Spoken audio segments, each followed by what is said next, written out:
Alright, class, I'm very aware that it's hard to see.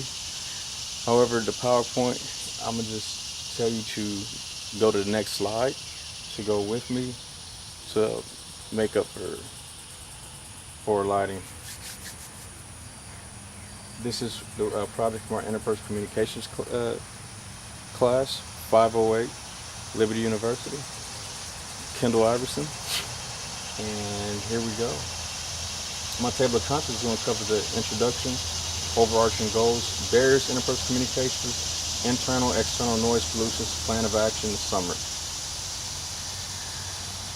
First, most of us, we got to understand what is interpersonal communications. It's a process by which people exchange information, feelings, and meanings through verbal and nonverbal.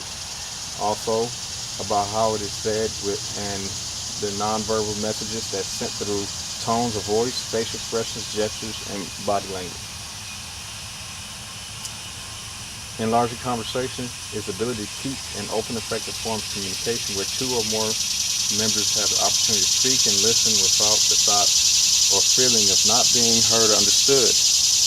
I would enlarge my conversation by making sure people that aren't frustrated, making sure they do have these opportunities to speak. It's like the American South where talk stick.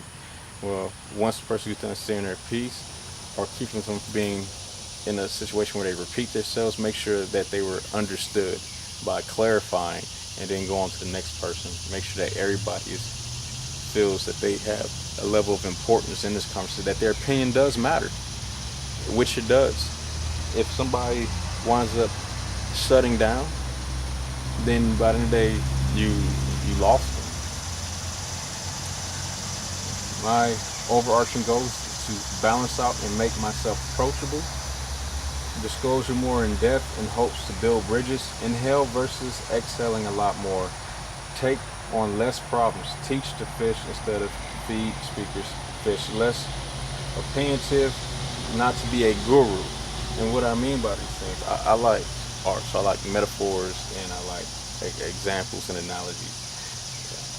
If you make this person more independent instead of dependent on you, they're going to be able to figure out things faster, make their own decisions and solutions without coming to you seeking for approval. And your relationship become one-sided. Instead of having a true friendship, they just find you whenever things go wrong. I don't want that in my life. I want to have this balance. And because of my career field inside the military, sometimes I might come off unapproachable. So I've been working on all these. My goals are to actually listen, be approachable, and make myself appear to be less defensive.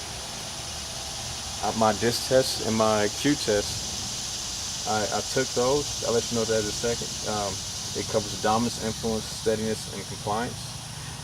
My score on a Q test was a 90 out of 100, and my influence and dominance were what I am defined as being generally optimistic, outgoing, socially skilled, good orientated, goal orientated, and want to be recognized for the things I do. These things are true, and I think this balance more so came as I was always stuck in leadership positions. Goes, you have to have this. You have to be somewhat of a subject matter expert. You have to have credibility for these people to want to follow you. And sometimes the conversations wind up becoming one-sided by default. To go further into that is my background. I have a lot of military members in my family and law enforcement. I'm not just so I had these influences growing up on what I thought defined a man in my life. Church roots, a lot of, once again, leaders, pastors and ministers.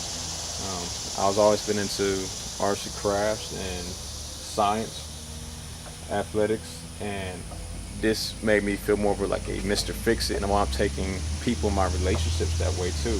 And we might say it's a man thing. No, it's a personality thing. I felt like I was a go-to guy and Mr. Dependable, alpha male, the Merlin type, wise man. Everybody's accustomed to that.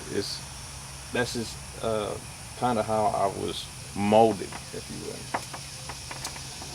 The barriers, and I included some that hit close to home for me: lack of interest, overloading, irrelevance to receiver, judging leads to false assumptions or stereotyping, and cultural differences.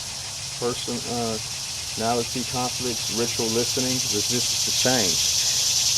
Sometimes we have things like you call a spade, or you might not really agree with these person's viewpoints, even though they're their own person. Ritual listening is just bad within itself because you're call yourself being respectful by coming off as if you're listening to them, but you're really not. You're already forming your own opinion, or you're chomping at the bit to actually wind up shooting off your ideas and thoughts on solutions. The solutions to these barriers is the talker-listener tactic. Calm down and relax. Inhale more, exhale less. Let the talker come up with solutions themselves. Avoid attribution, overloading, defensive postures, verbals and nonverbals alike.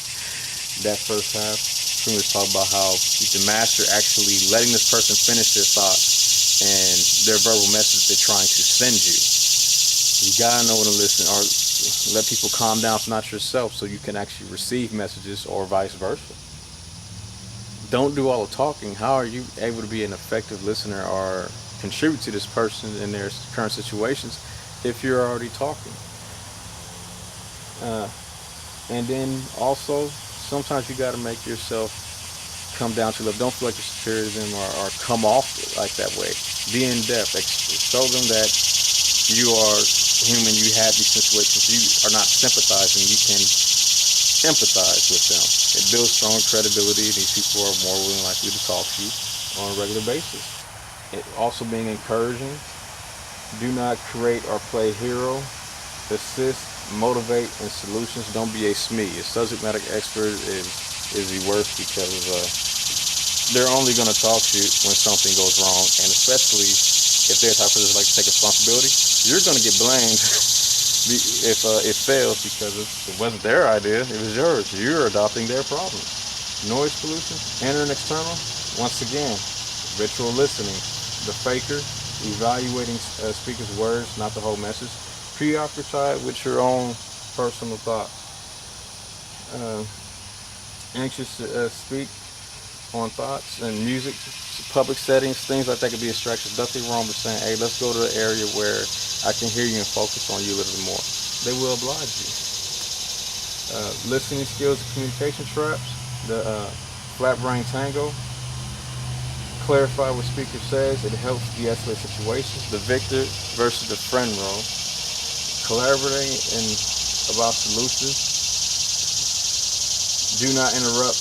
Hardest things to do is listening to speakers unload on you, or things when they're just venting and they're very hostile. They're not listening to anything. You have to hold your tongue and let them really just unload before they're willing to receive any messages.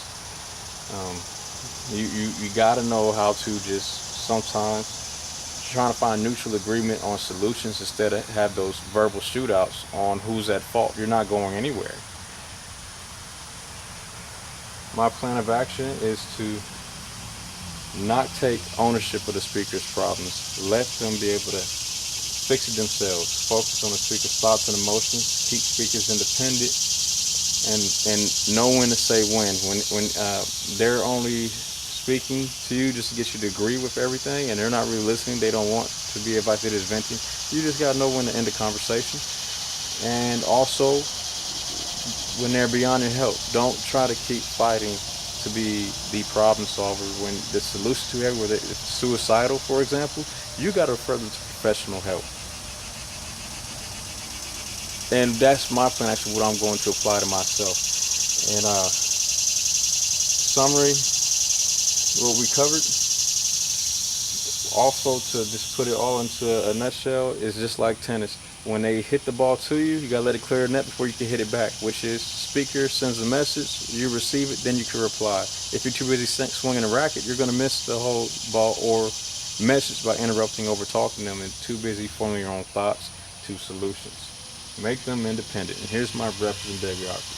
Thank you for your time.